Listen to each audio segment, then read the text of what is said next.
Oli kord mehel eesel, kes palju aastaid oli kannatlikult kotte veskile vedanud. Eeslil hakkas jõud otsa lõppema, nii et ta töö jaoks üha kõlbmatumaks muutus. Peremees ei tahtnud teda enam hea meelega sööta. Eesel taipas, kust tuul puhub ja jooksis minema. Ta asus teele Bremeni poole, lootes seal linna moosekandiks hakata. Kui ta mõne aja oli käinud, kohtus ta teel lamava jahikoeraga. See lõõtsutas nii, nagu oleks ta enese väsinuks jooksnud. Mis sa nii kangesti ähid, Pauka? Küsis eesel. Vastas koer. Olen juba vana, jään iga päevaga aina nõrgemaks. Et ma enam ei jaksa jahil käia. Tahtis peremees mind maha lüüa. Mina aga põgenesin ära. Kuidas nüüd küll leiba teenida? Tead mis? Ütles eesel. Mina lähen Bremenisse ja hakkan seal linna moosekandiks. Tule minuga kaasa ja hakka ka muusikaga tegelema. Mina mängin lautot, sina hakka trummi lööma. Koer oli nõus ja nad jätkasid kahekesi teekonda. Ei kulunud kuigi palju aega, kui nad kohtusid tee ääres istuva kassiga. Sellel oli niisugune nägu peas, nagu oleks ta 3 päeva vihma käes ligunenud. Mis sinuga on juhtunud, vana habemepuhastaja? Küsis eesel. Kes siis rõõmus saab olla, kui talle elu kallale kiputakse, vastas kass.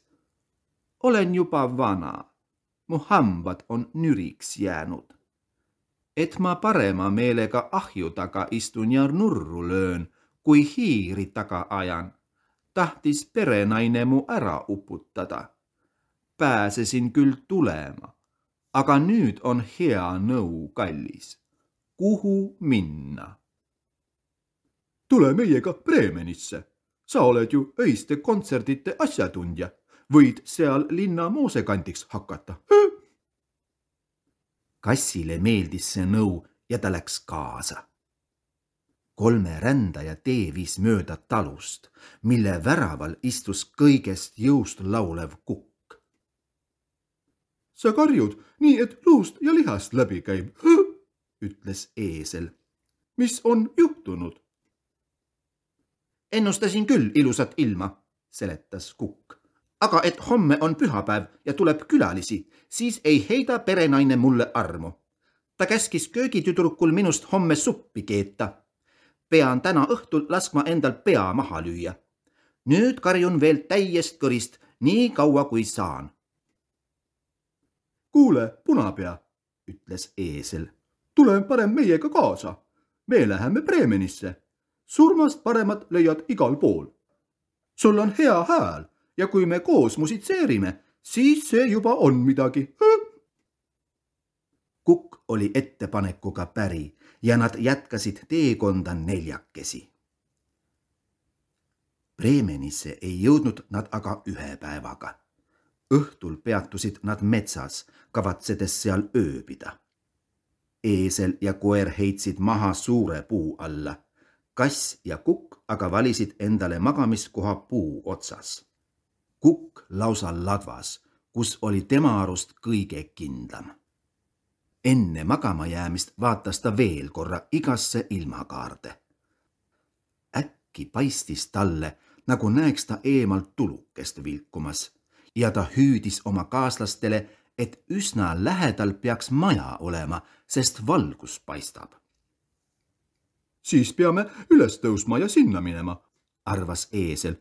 See võõraste maja siin on viletsavõitu.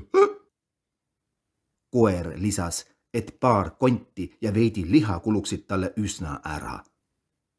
Nad hakkasid sinnapoole minema, kust valgus paistis ja nägid seda peagi heledamini kumamas. Tuluke muutus ikka suuremaks. Lõpuks jõudsid nad heledasti valgustatud röövli maja juurde. Eesel kui kõige suurem lähenes aknale ja vaatas sisse.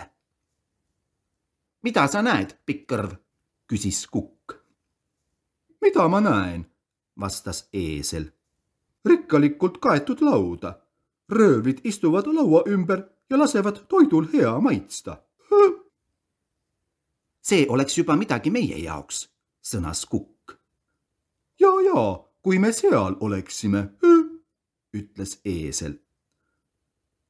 Nüüd pidasid loomad nõu, kuidas röövleid minema ajada ja leidsid lõpuks lahenduse.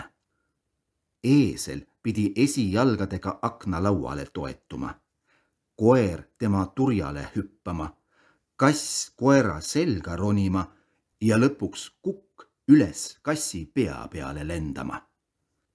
Nii nad tegidki. Märguande peale aga alustasid nad kõik kontserti.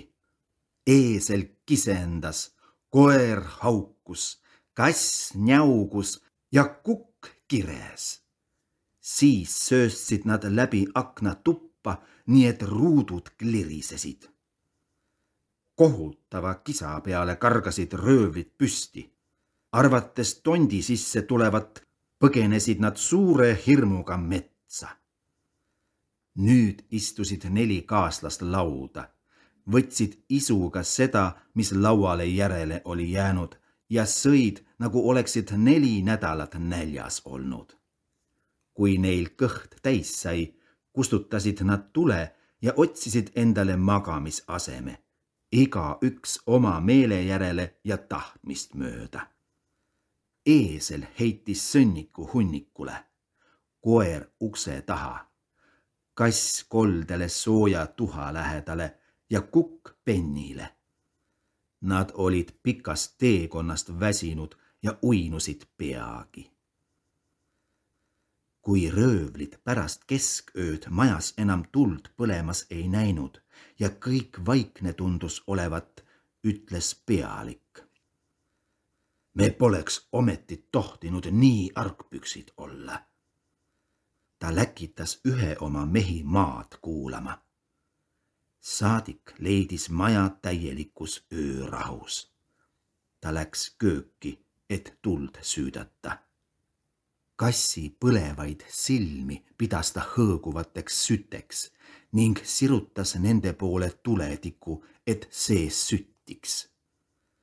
Kuid kass ei mõistnud nalja, hüppas röövlile näkku, turtsus ja küünistas. Röövel ehmus koledal kombel ja tahtis uksest välja joosta.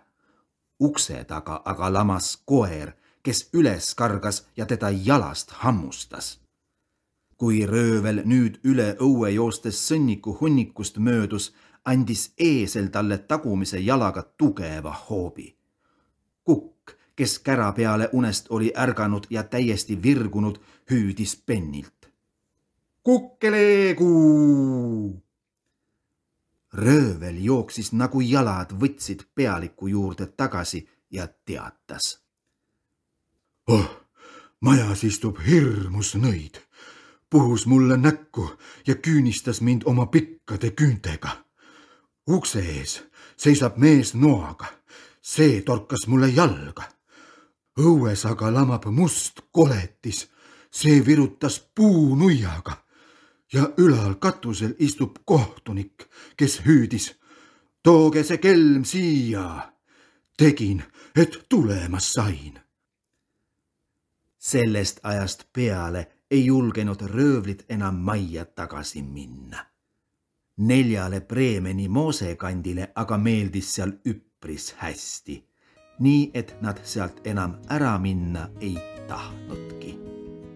Selle, kes lugu viimasena jutustas, on suu veel soe.